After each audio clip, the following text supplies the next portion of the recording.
Hey guys, it's Brianne from the Hoppy Doxy, and today I'm going to show you how to make this Constitution cup tumbler completely using CrystaLac products.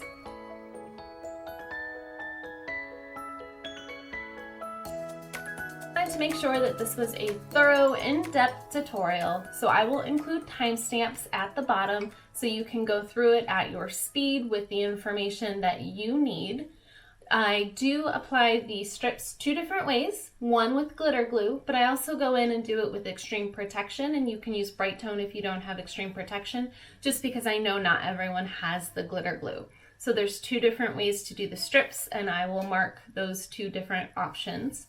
And then if you don't have the Color Boutique pigments and Universal White and you want to spray paint your base, you can go ahead and do that instead of using the paints, and skip to the first part of the tutorial after I've done the base painting, which is where I apply the vinyl stars. If you do spray paint, of course, make sure that you fully gas off your cup for 48 hours before you start using any sort of CrystaLac products, including the glitter glue. So everything else is going to be throughout the tutorial, and the first thing we need to do is start off by talking about our materials that we need. So of course you need a tumbler. You need to prep your tumbler with 220 grit or lower sandpaper to make sure that the protective coating is completely off of the cup and that it passes the water test. And if you don't know what that is, check out my videos for both prep and for the water test. And then once you have your tumbler prepped, we're going to go in and start the tutorial with doing our base coats. To make your base coat colors, you're going to need Universal White, as well as the Color Boutique pigments. So I, in this tutorial, use 2, 5, 7, and 8. I may even use 6. I would need to go back and look, but just make sure you have the full set of the Color Boutique pigments for your base coats. And then I also do the same thing for distressing the strips. I use the pigment and either clear gel stain, extreme protection, or Brite tone. You can use any of those, whatever you have available in that sense. Anytime I reference extreme protection in the tutorial, you can use Brite tone in its place without any sort of modifications. Those two are interchangeable up until the very last 3 layers, which of course you're going to need Brite tone for, but if you don't have extreme protection, you can substitute Brite tone anytime I'm using extreme protection, which you will need. So EP, BT, the clear coats to make your base coats, and then of course to coat your tumbler. You're also going to need vinyl cut in a star shape. I just got this pattern off of Creative Fabrica. You can just find some stars online and create the SVG for that. Whatever you want, just make sure that you look online and make sure that the star pattern is correct, and always make sure that those star points go up, that they're not sideways. And then finally, you're going to need a sheet of the Constitution, or if you're doing a Second Amendment tumbler instead, a sheet of the Second Amendment. I will include a link. It's just at the Wikipedia page for the Constitution where I printed this. They have one that is the old version, so it already has that yellow discoloration, kind of antiquing look to the page. And all I did was take the image, blew it up as large as I could in landscape mode on 8.5 by 11 printer paper, and then printed it out. So it's super simple. You don't need any sort of special paper, just printer paper, and you don't need to seal it even with an inkjet printer. It just needs to dry for a couple hours after you've printed it out. Of course, the other things you're going to need: an airtight container, or probably 3 containers to mix your paint and store in between your coats. Stir sticks. You'll want a small paintbrush if you're going to do the distressing on your print, and just anything else, transfer sheets, anything else that you need just kind of on hand in your craft room to make these cups. Okay, so that's everything that you need. Let's go ahead and get started. After prepping your cup by sanding with 220 grit or lower sandpaper, mix some Universal White with a few drops of number 8 pigment to create a medium gray color. Apply it to your cup in a thin but even layer using a fluffy blush brush like this one from Wet n Wild, or a tack-on brush. We're only going to apply one layer of the gray, but it's going to serve as the base for our darker colors, so it is important to work on getting nice even strokes, and then allow this color to dry for 4 hours, and then you can move on to applying your red, which we will mix in the next step. So the first thing I need to do is mix my paints. I'm going to go ahead and mix both my red and my blue right now, even though I'm not using both of them yet. And I like to do this as a more kind of maroon royal blue color, and so that's what I'm going for with this. Couple things to note. You don't want to mix super dark colors with just universal white, because universal white is extremely pigmented with white, so it's hard to get dark colors when you're introducing it into white without completely overwhelming the paint with the pigment. These pigments are not intended to be used on their own. They don't have any binding agents. They're literally just a dye for the paints. They need to go into the paint or the clear coat in order to have any sort of bonding. If you don't do that, or if you put too much pigment into your paint and overwhelm it, it can repel the bright tone, and then you'll have adhesion issues. So to do this, what I like to do is start with just a very little bit of universal white. You can mix these colors right into your Extreme Protection or your Brite tone and then apply it that way. But I just like to have a tiny bit of the universal white paint base so that my colors are a little bit more opaque than translucent, and I can get them coated a little bit easier. So what I'm going to do is first start with my universal white.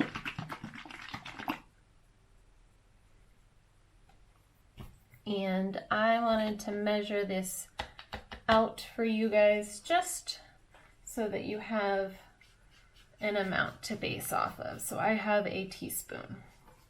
I'm going to do actually about a half teaspoon, and I'm just going to eyeball it for the most part.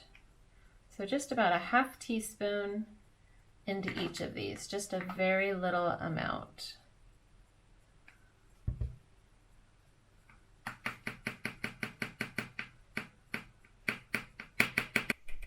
I have this fast forwarded so you don't have to sit and watch all of the combinations, but the final recipe for making the paint mixture is 20 drops of number 2, 4 drops of number 7, and 4 drops of number 8 mixed into half a teaspoon of universal white, and then 1 ounce of either Brite tone or Extreme Protection.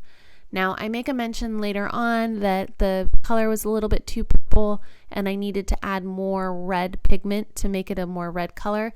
That part is already accounted for in the recipe that I just gave you, so you don't need to make any adjustments later on. It's very important that you don't skip the step of adding the clear coats. These pigments are designed to be an additive to a base, and if we put too much pigment in without enough base, we're not going to have a good foundation for our cup. So I just eyeballed by adding an ounce of Extreme Protection to my paint mix, which gives me plenty of base. We don't want to use additional universal white because that will just make our color back into a pink. So once you add that, mix it really well. It's going to be a bit translucent, but that is why we're adding it to that gray base that we've already put on our cup. It's going to give a opaque base for this translucent coverage, and we will need much fewer layers than if we were just to apply this initial mixture onto the cup straight. So we'll build this over our gray once we get our blue mixed. To make our blue, we're starting with half a teaspoon of universal white and adding 14 drops of the number 5 pigment and 5 drops of the number 8 pigment and mixing well. I'm then going to add about a half an ounce of Extreme Protection or Brite tone as the additional base for this mixture, since we aren't using quite as many pigments as we did in the red, and also because we aren't covering as much surface area. Something to keep in mind with these paints is that they do dry 2 to 3 shades darker than they appear in the cup. So you can apply a little bit to a piece of paper and see how it dries, but you will see that this lighter blue color actually dries into quite a rich royal blue on the cup. Now that we have our paints mixed, we're going to put lids on them so that we can store them airtight until they're ready for use, and we are ready to go on with adding the red to our cup. Now we're going to add 2 to 3 layers of our red paint onto our cup. I did 2, but you can decide after your second layer if you think it needs a third layer. I use a fluffy blush brush while my cup spins, allowing it to self-level a bit, especially with the added clear coat.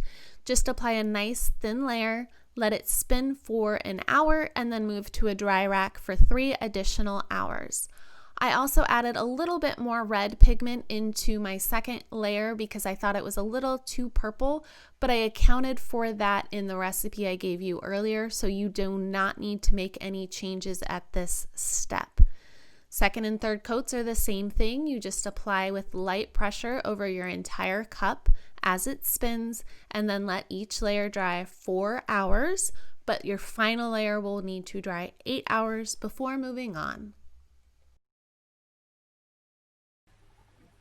So I printed out or cut out my vinyl that I'm going to be using for my stars. And what I did when I made my cut image, I put a square around the edge that gave me a small amount of vinyl, and that just kind of helps to make the stencil, but you can measure it and put it down with a pencil however you want. But basically you want to mask off the area that you want for your blue. So I just went and cut close to my stars and made sure that this area is going to fit my stars with just a little bit of blue around it. I don't want the stars to go right up to the line.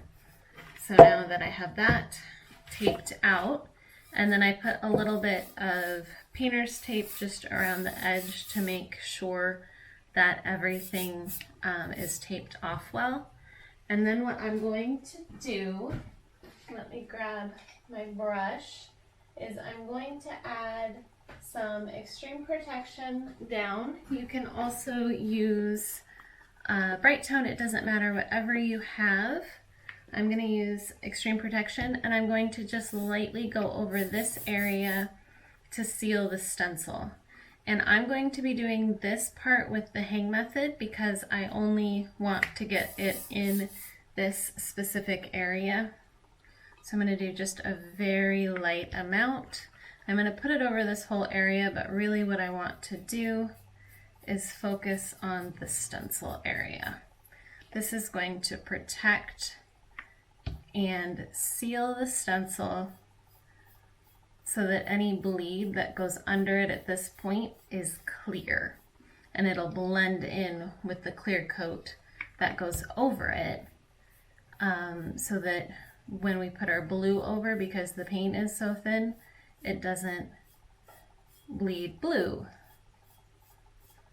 So just not overworking it, a very thin coat right around the edge, and then I'm going to let this dry on the dry rack for 4 hours. I'll do one more thin layer of EP and let that dry for 4 hours, and then I'll move on. We have let our Brite tone or extreme protection settle on our cup for a minimum of 4 hours. This is actually sat overnight, which seals our stencil. And now I'm going to use the blue pigment that we mixed up earlier with the blue pigment, universal white, and then flooding it with extreme protection or Brite tone, and a Wet n Wild blush brush. Any fluffy blush brush will do.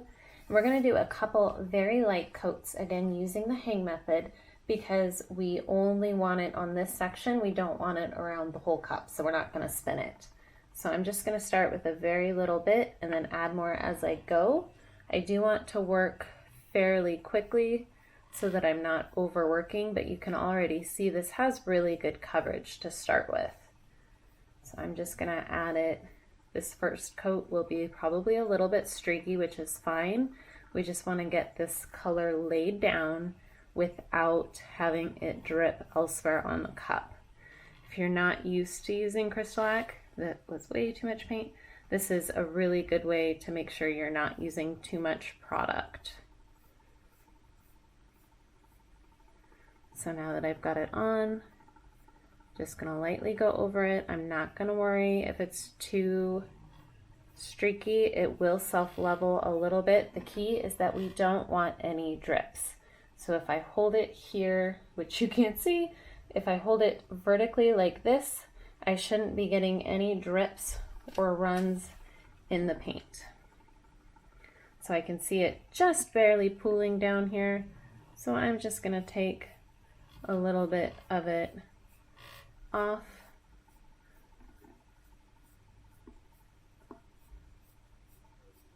Now you can use spray paint for this, but you'd have to gas off. Even though we need to do a couple layers, I still think this is a lot easier than spray paint. I feel like the working time is a lot less, even because of the gassing off. I can probably get the red and the blue done in 2 days and be ready to go.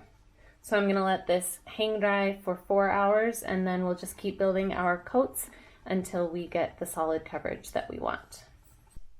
Now I'm just going to repeat this process 2 more times for a total of 3 layers of blue paint, allowing each layer to dry 4 hours in between each coat and keeping it thin enough that my paint isn't having any sort of drips or runs when I hold it vertically. Our next step is to get our paper ready, and I'm gonna do this while my paint dries so that it has some time to dry and set up. This is a Constitution page it has the first few articles on it. This is just an image from Wikipedia. It's super easy to find, and if you just blow it up as large as you can fit it onto your piece of paper and print it on just regular printer paper, it already has the aging look to it, and then we're going to distress it. So the first thing I'm going to do is tear it into strips. So I'm going to start with the We the People because you want to keep that part whole.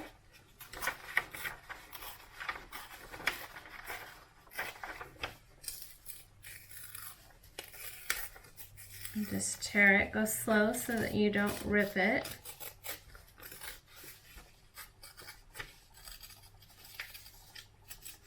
And you want to keep it pretty straight since these are going to be the stripes of your flag.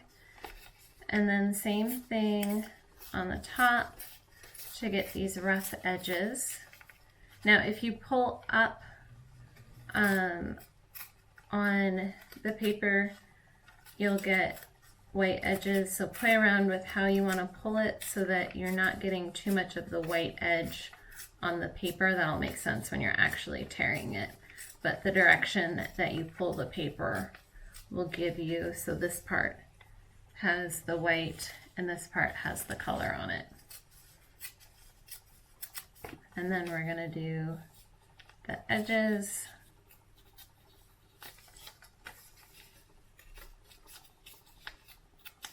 So I'm going to go ahead and pull these all into strips, and we'll come back when that's done. Okay, so to make our mix, we're going to do 2 drops of number 7 and then a couple drops of our number 6 into a container that I keep spilling, and then I'm going to add some clear gel stain into it. You can use Brite Tone or Extreme Protection, and you really don't need very much. We're just making a mix. You can also use alcohol inks or Bombay India inks for this step. Just make sure if you use alcohol ink that you do let them gas off for 48 hours. But when you're applying it to paper, I haven't found that I need to seal it at all. It doesn't bleed. Okay, I want it just a little bit darker, so I'm going to add 2 more drops of number 7. And this is just to antique our paper a bit. Okay, so that's a nice color that I like. Now what I'm going to do is I have a finger cut that I'm going to put on my finger. You can use gloves or you can use a bare finger, but since it's got the pigments in it, it can kind of sting your finger a bit, so I like to use a glove. And then I have just a fluffy acrylic brush. It's a number 3 acrylic, and then just a really fine tip acrylic brush, which is a 3/0 for the acrylic brushes. Doesn't really matter, just a paintbrush. You're just going to take a little bit, and you're gonna rub it along the edges, and this is why I like to keep something down to protect my workspace.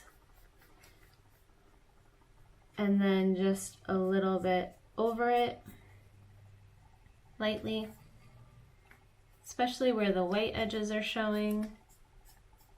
Doesn't have to be too much. You can go darker in some places. Some people use tea, like a really concentrated tea that they put on, like herbal tea. But just however you want it, with thin little lines to distress it. So that's what this one looks like. So I'll do one more. So just along the edges lightly. Doesn't have to be everywhere.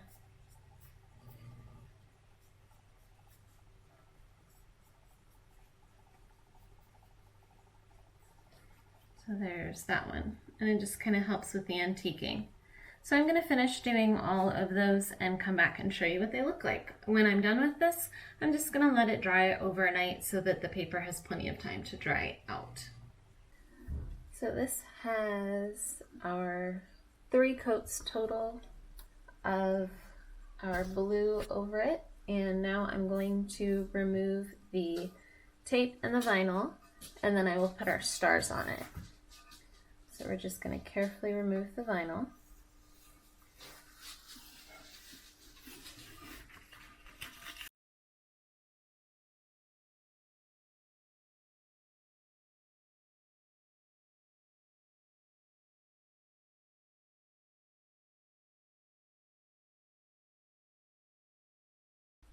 And you can see we have nice, crisp, straight lines from our stencil.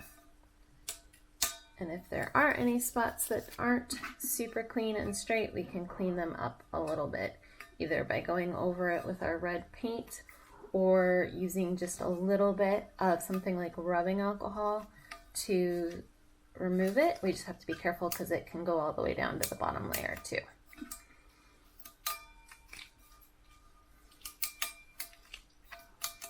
All right, so there is our flag area. So I have, I just put a little bit of the clear gel stain and pigment mix over my stars while they were on the decal to distress them just a little bit. I haven't done this before, so I'm not sure if the transfer tape is going to pull that right up, but we will see. Put my painter's tape on top of my transfer tape. Okay, so I just have a sheet of transfer paper. This is contact paper that I use often. I like it to be a little bit dull so that it doesn't pull my paint up. Just gonna line it up and use my burnisher to make sure all of my decal is on there. And then I want to pull the backing away from the decal, leaving everything on my transfer sheet. So you just want to make sure that all of your stars pull up. I like to pull away because if you can see, as I bend, it will naturally release the stars because the vinyl itself doesn't want to bend, which is good. So just make sure all of your stars do come off because it's going to be hard to place them by hand and not have something look out of whack with the alignment.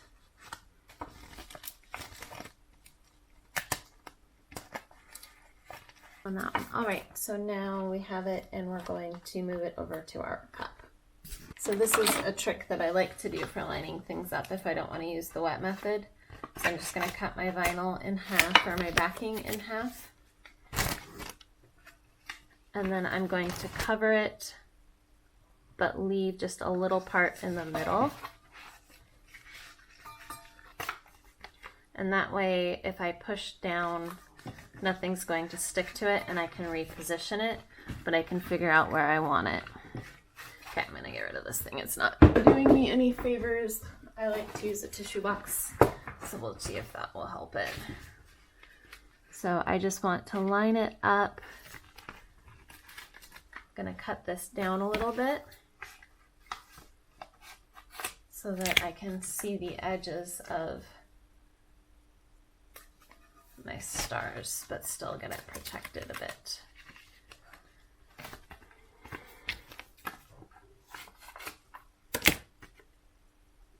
Just do it like that. Okay, so now I can just lightly set this on here, and the backing will kind of hover it over so I can check where I want it. And I think it looks pretty good. Now you can definitely measure this out, line it up the best way that you want. I just tend to line stuff up by hand, perhaps maybe a little more often than I should, but I'm just gonna eyeball it. Okay, so then I'm gonna push in the center and make sure that those stars stick, and then that is anchored onto my cup. I like these little silicone brushes, and then I just hold it out and push it down so that it can even out. And you can use your burnisher too. And just make sure it goes on there straight, and then we'll do the other side.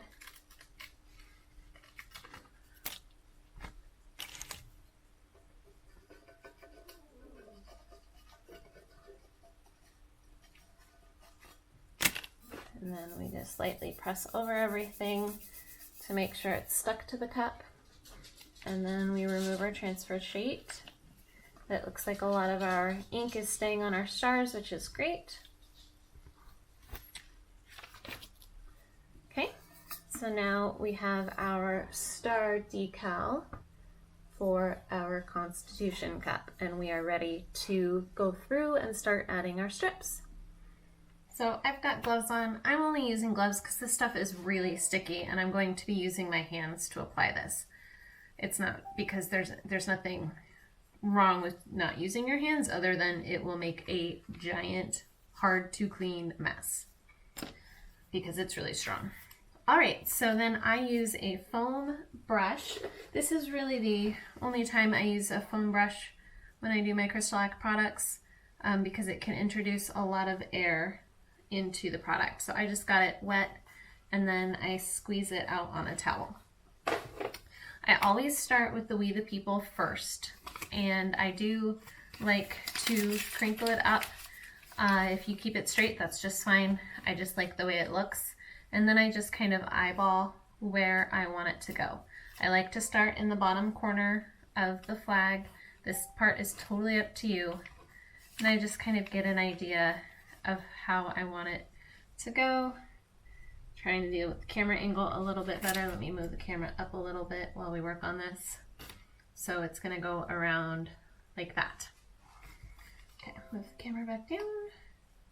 Okay, so the first thing I'm going to do is I'm just going to decoupage this paper. So I'm going to take my glitter glue, which has some water in it that I mixed up, and I'm just going to use my foam brush and my We the People, and I'm going to just take a little bit of the glue and saturate the back piece of the page, just like you would do if you were doing like paper mache or any sort of decoupaging with Mod Podge. We're just going to put the adhesive on the back, and this is why we're wearing gloves. And then we're going to take it and we're going to work pretty quick. My glue seems to have quite a bit of dry or working time, but I want to get it on right, and we're just going to put it onto our cup how we want it, and then we're going to start smoothing it out.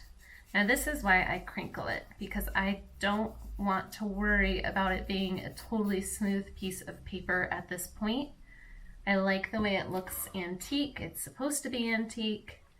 If it tears a little bit, that's totally okay. You do want to be careful because it can tear pretty easily. and I have a curve that I'm working around, but you just put it on. And then just smooth it out with your finger.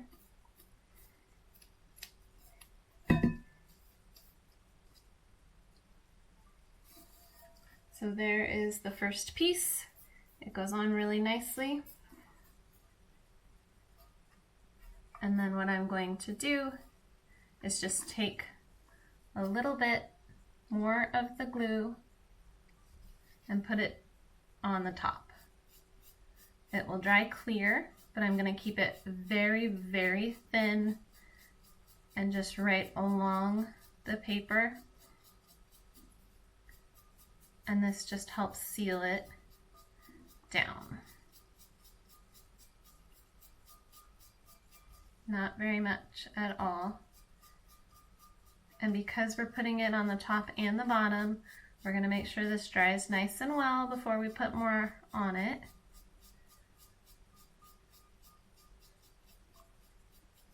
And we seal it, and then if you want, you can just kind of wipe off.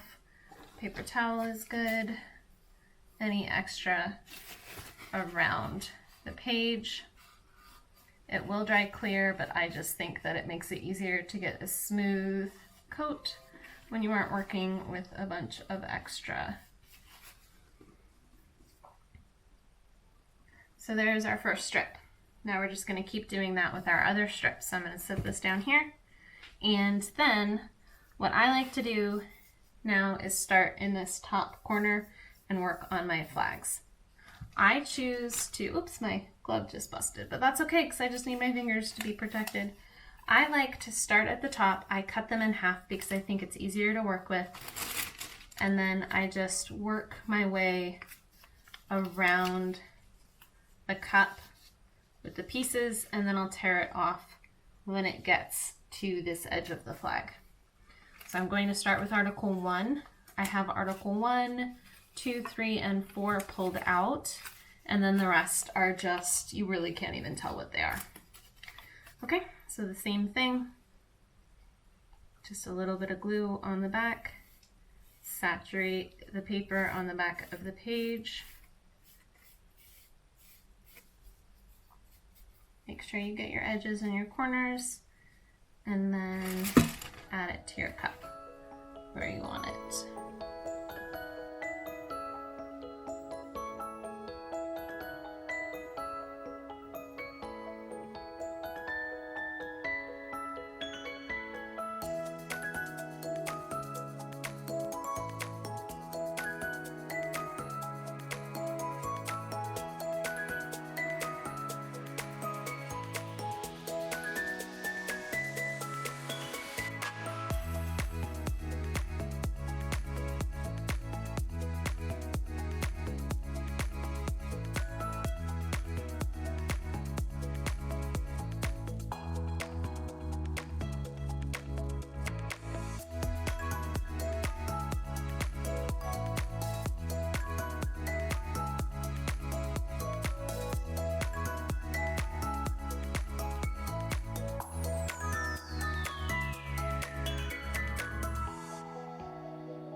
So this next cup we are going to do with the Extreme Protection. It's going to be the same process we did with the glitter glue, just using Extreme Protection, but I wanted to do both techniques in case you don't have the glitter glue. You can do this with either Extreme Protection or with Brite Tone. I just like using the EP for it. It really doesn't matter. Same thing, I'm going to be using a foam brush. This is the only time you want to use a foam brush with CrystaLac Products because it will create a lot of bubbles. But we're going to do a lot of smoothing out with our finger. I'm going to dip it in the water just to moisten up the brush. And then this one I'm going to squeeze out really well because I just need it damp. I don't need it moist. And then I also like to pour my Extreme Protection into a small container just because it's easier for me to work with, and I can always add more there. Okay, so it's going to be the same thing. We're going to start with our We the People. We're going to look at our cup and figure out where we want it and how we want it to go. And then we're going to do the same thing. We're going to add it onto the back, put it on the cup, and add more over it. So, dipping into our Extreme Protection with our foam brush, saturating the paper with the Extreme Protection. A little bit of a heavier coat because this does dry pretty fast.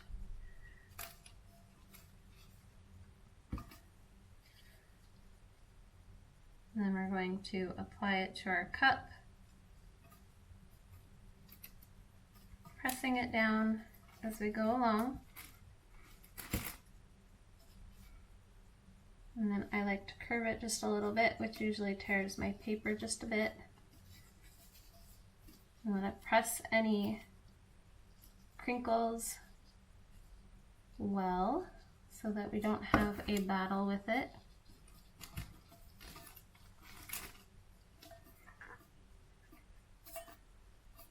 Smooth it out. And then use our Extreme Protection again to go over it with our foam brush. My sponge soaked up a lot of my EP, so I'm going to have to add more to it. And then just smooth it with our fingers.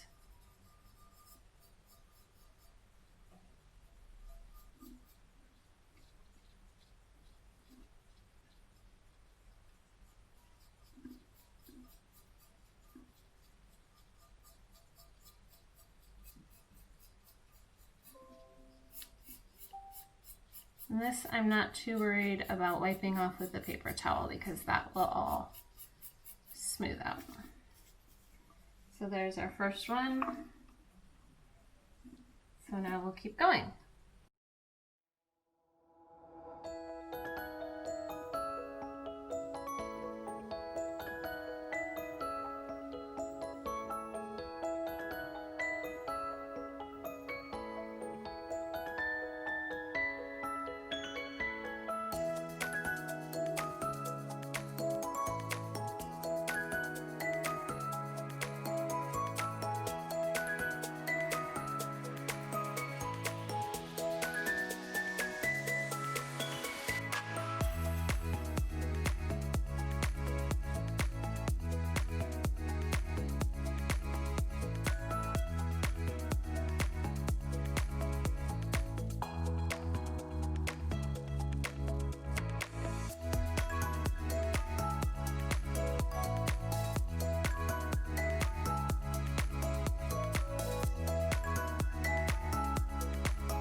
most of our strips on, and I'm just going to fill in this last gap on the bottom, and I like to curve it onto the edge a bit, so that one's probably a little bit too thin, but I'm going to kind of curve this thinner and then decoupage it like normal. And then when I add it to the cup, I'm going to start here and kind of tilt towards the bottom, smooth it out, and then smooth it around the edge. That one didn't quite get as much stuff on it. I'll just put a little bit on the cup so it cooperates.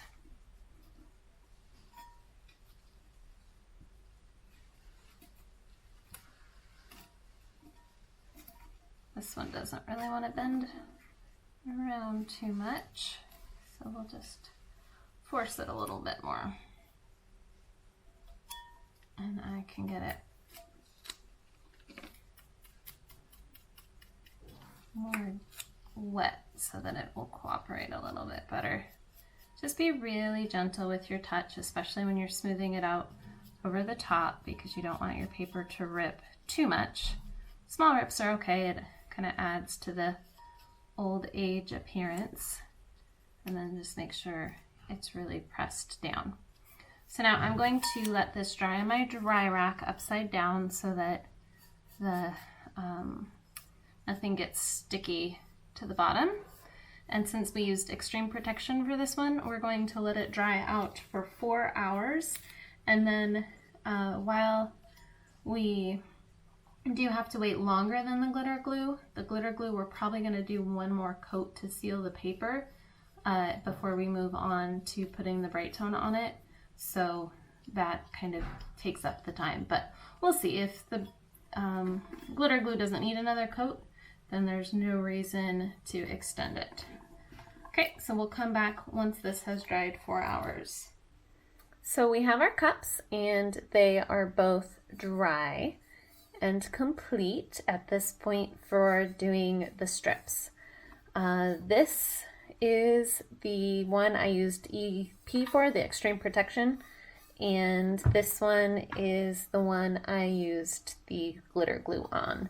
And I know that because this one goes right from Article 1 to Article 3. I lost the Article 2 for this set of papers, and that's how I know. Otherwise, they're actually very difficult to tell the difference. They feel mostly the same. This one, which is the glitter glue, does feel like the paper is actually sealed a little bit more, where the Extreme Protection feels a little bit more like the paper texture. But really, to me, they're about the same. I had a hard time telling them apart. So I'm not going to seal another layer of glitter glue over this one. I think it's ready to go. So I'm going to start with that one. And now I'm just going to put it on my turner. And I'm going to start using my Brite tone to coat this, if it will actually get onto my turner. So these will take a few coats because there is some depth to where I have creases in the paper. We'll just have to see how many layers this actually does take. This is a 40-ounce tumbler, so it's quite a large tumbler. I will probably do 4 coats of BT before I think about any sort of sanding, and then stay away from the really high peaks, but we'll see as we go. At this point, the process is the exact same for both of the cups, so I'm not going to show you coating both of the cups. I just wanted to make sure that I got the 2 different decoupage methods for you guys to see, depending on the materials that you have in hand, or just if you wanted to try something new out with the glitter glue. So I'm just going to apply my Brite tone. I use my bare fingers because I like to know how I can feel it, and I just add it and spread it. This is coming out really fast. I just filled it up. I'm used to having a little bit more between the top of the bottle and the actual solution.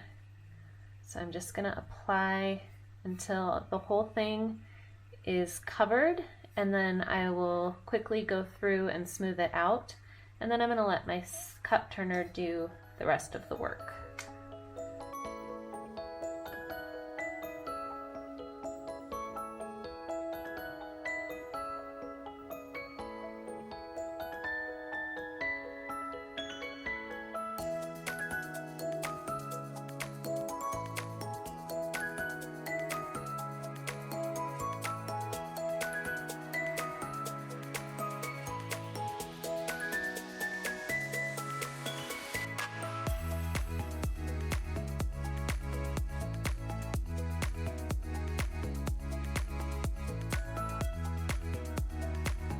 So this is going to spin for an hour. It's going to dry for a minimum of 3 hours, and then I'm just going to keep coating it. We'll come back for the next coat and see how many it takes us until we get a nice, smooth, shiny surface. All right, we're ready for layer 2 with our Brite tone.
I have my 3 layers on so far, so I'm going to go ahead and put my logo sticker on the bottom so that that can also start to get coated. I don't love these stickers. I'm waiting for new ones to come in, but it's what I've got for now, so it's what I'm going to use. This is printed with my inkjet printer and then sealed with clear spray paint. And once I get some CrystaLac over the top of it, it should clean up a bit. So I'm gonna get this back on the turner. Let me move the camera a little bit. And then this will be our 4th coat. So I'm going to mark it on my paper that we're on layer 4. That's not working. I'll do that after I get this on. Okay, so let's turn the turner on and add our 4th coat of our gloss Brite tone.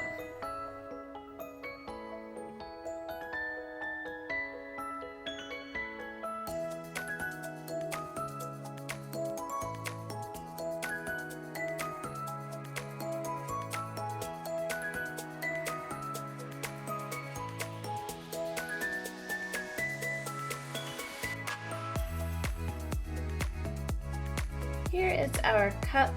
It's been drying overnight, and I'm now going to sand. Since we have 4 layers on it, I have 1 layer over my bottom sticker as well.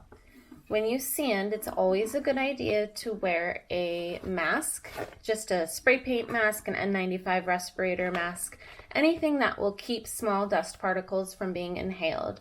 It's not because the product is toxic. It's totally safe to use without a mask indoors. It's because it's never good to inhale small particles of anything.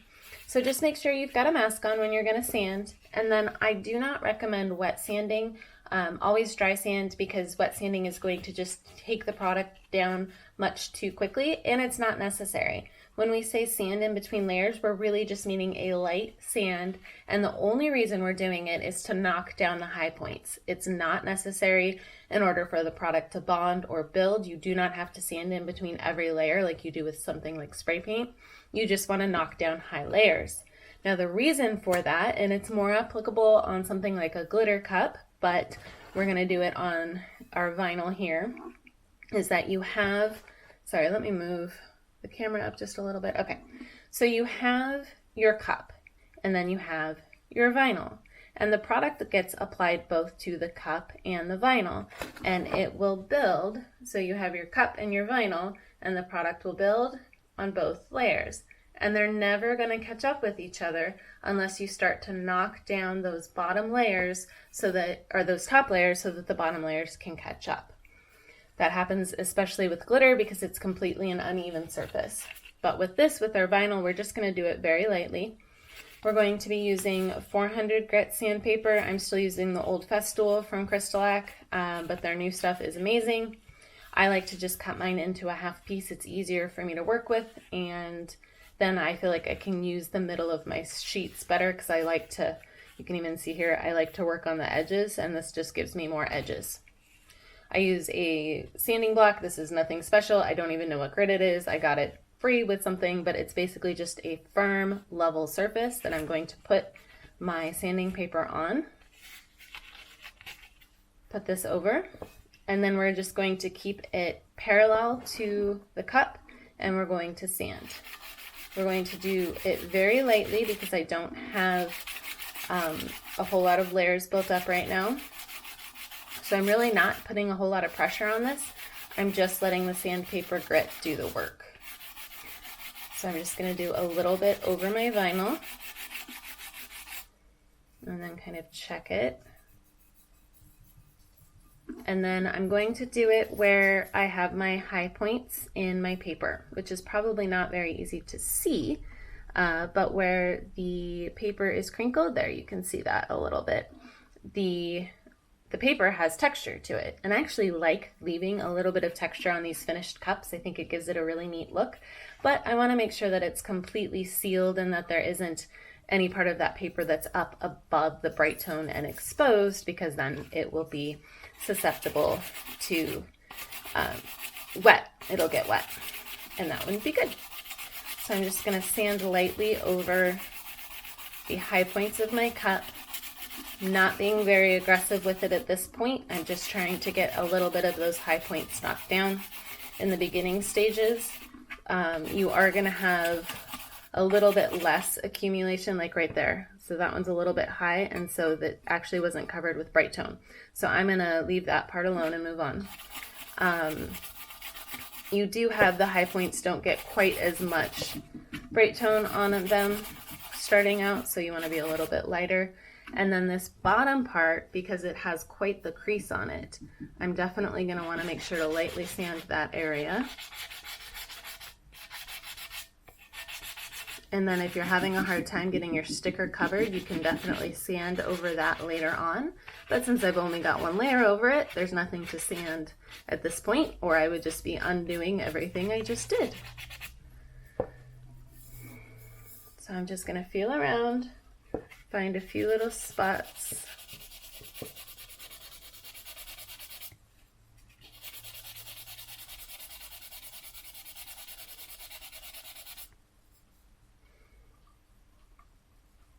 I can fill one on the back.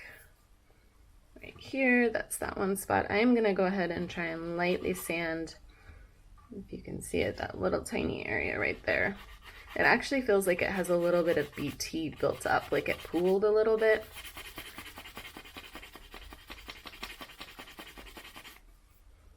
Yeah, that's how it's behaving too. So for that part, I'm just going to spot sand it. I'm not going to worry about level sanding because I just want to get that whole area kind of taken down. So I will finish doing that off camera so you guys don't have to sit and watch me do all of that. But basically just a light sand over everything. And then when you're done, I spritz it with water. This is just water in a water bottle. And then I dry it with a microfiber cloth. I just use this one. You can use a damp cloth to wipe it down.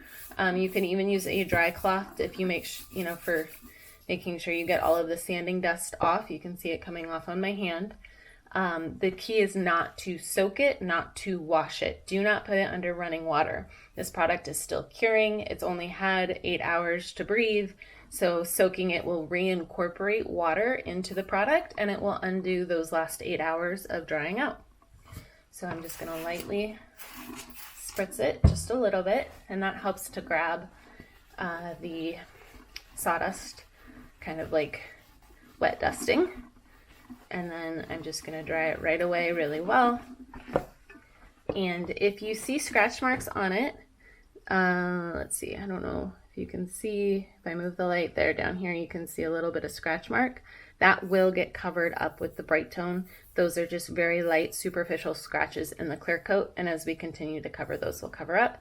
So don't worry about any sort of scratching or if there's a dull appearance at all. Okay, so now we're going to do our next layer, which will be layer number 5. My layers are taking much less Brite tone at this point, as I'm starting to get that paper fully sealed and covered and things leveled out a bit more. And that's a good way to know that you've level sanded pretty well, is that it just feels like it goes on smoother and with less product needed. All we need to do to finish up this cup is just continue to add our Brite tone layers, sanding every 3 layers on those high points until our cup is smooth enough that we're finished. So my cup took about 12 layers total, but that was primarily because I had those creases in the paper and that took a little while for it to cover. Really, I think about 9 layers and I would have been completely smooth. You can leave your cup with some texture to it. It does not have to be completely smooth. Just make sure that you have at least 6 layers of Brite tone on the top of your cup. That will give it the strong, scratch-resistant protective coating that you need. So here is our final cup in all its glory with its beautiful bright shine. I will probably do a matte finish on the other cup and I will upload that in a separate video. If you guys have any questions, just let me know and let me see those cups. Hey guys, thanks so much for watching. If you enjoyed this video, please give it a like and subscribe to my channel. Let me know in the comments if you have any questions, and happy crafting!